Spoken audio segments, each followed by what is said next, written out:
Good news today, नई उम्मीद जगाने वाला हिंदी न्यूज चैनल। नमस्कार, आप देख रहे हैं दिल्ली तक। मैं हूं आपके साथ अनुराधा तंवर। देश की राजधानी दिल्ली एक बार फिर से क्राइम कैपिटल बनती हुई नजर आ रही है, क्योंकि लगातार देश की राजधानी दिल्ली में आपराधिक मामले बढ़ते हुए नजर आ रहे हैं। और उसमें भी अगर बात की जाए नेचर ऑफ क्राइम की, तो उसमें सबसे ज्यादा जो मामले इस वक्त सामने आ रहे हैं वो छीना झपटी, स्नैचिंग, लूटपाट, डकैती, रॉबरी। जी हाँ, ये तमाम वो अपराध की श्रेणी है जहां पर मामले दिल्ली में बढ़ रहे हैं। लगातार हम देखते हैं कि कहीं पर स्नैचिंग हो गई, कहीं पर लूटपाट हो गई, कहीं पर पिस्टल दिखाकर, हथियार दिखाकर लूटपाट की गई है।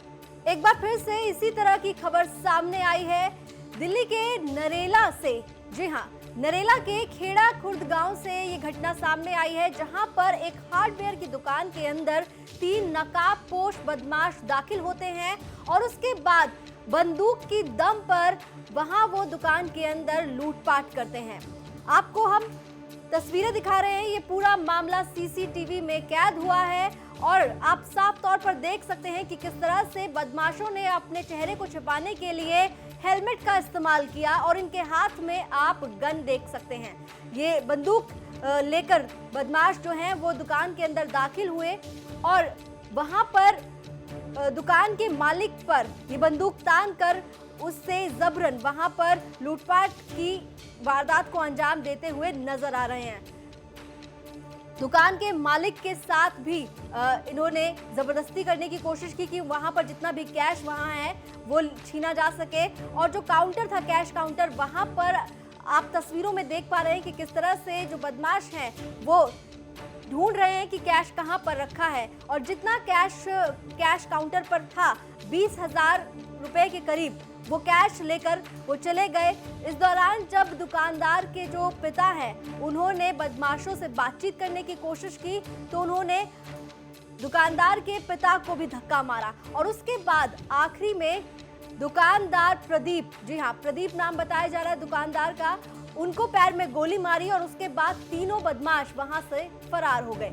इस बारे में पुलिस को जानकारी दी गई है और एफआईआर भी दर्ज कराई गई है। पुलिस का कहना है कि एफआईआर दर्ज हो चुकी है और सीसीटीवी फुटेज को देखकर मामले की जांच की जा रही है।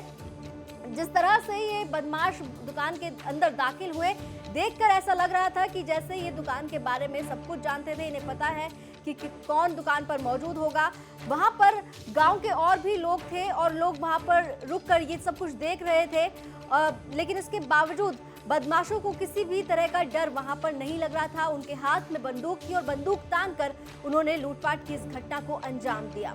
ये पहली बार नहीं हुआ जब दिल्ली में इस तरह की घटना सामने आई हो। इससे पहले भी कई बार देखा जा चुका है कि हथियार के दम पर कई बार लूटपाट हो चुकी है। और सिर्फ इतना ही नहीं, कई बार बिना हथियार के भी लोगों को देखा गया है कि किस तरह से दिल्ली की सड़कों पर ही लूटपाट का शिकार बनाया गया है। दिल्ली की अगर हम आपराधिक मामलों की बात करें तो हमने देखा है कि पिछले काफी वक्त से दिल्ली में स्नैचिंग की घटनाएं बहुत ज्यादा बढ़ी हैं, लूटपाट की घटनाएं बहुत ज्यादा बढ़ी हैं। अब आपके सामने कुछ आंकड़े हम रख रहे हैं आपको बताने के लिए कि दिल्ली में 1 जनवरी से लेकर 15 अगस्त तक कितने आपराधिक मामले सामने आए हैं जो पुलिस के रिकॉर्ड में दर्ज हैं। क्योंकि ये आंकड़े जो हम आपके सामने प्रस्तुत करेंगे वो दिल्ली पुलिस की वेबसाइट पर अवेलेबल है। 1 जनवरी से लेकर 15 अगस्त 2021 तक जो आपराधिक मामले सामने आए हैं, उसमें अगर हम मर्डर की बात करें तो 276 मामले सामने आए। डकैती की 10 वारदात पुलिस के सामने आ चुकी है। इसके अलावा लूट की बात की जाए तो 1264 मामले पुलिस के रिकॉर्ड में दर्ज हैं। वहीं स्नैचिंग के मामलों की बात की जाए तो 5108 स्नैचिंग के मामले दिल्ली पुलिस के रिकॉर्ड में हैं। वहीं सेंधमारी के मामलों की बात करें तो 1531 हैं। गाड़ी चोरी के मामले में दिल्ली में चोर बहुत एक्टिव नजर आते हैं और 21,956 मामले दिल्ली में 1 जनवरी से 15 अगस्त 2021 तक दर्ज हो चुके हैं। वहीं रेप के मामलों की बात की जाए तो 1231 मामले पुलिस रिकॉर्ड में हैं, जबकि छेड़छाड़ की बात की जाए तो 1484 मामले पुलिस के रिकॉर्ड में दर्ज हैं। दिल्ली में अपराध का ग्राफ लगातार बढ़ रहा है। बदमाशों के हौसले बुलंद हैं, उन्हें किसी का खौफ नजर नहीं आ रहा है। ऐसे में दिल्ली पुलिस पर सवाल उठता है कि आखिर दिल्ली में ये आपराधिक घटनाएं क्यों बढ़ रही हैं? बदमाशों को पुलिस का खौफ नहीं है।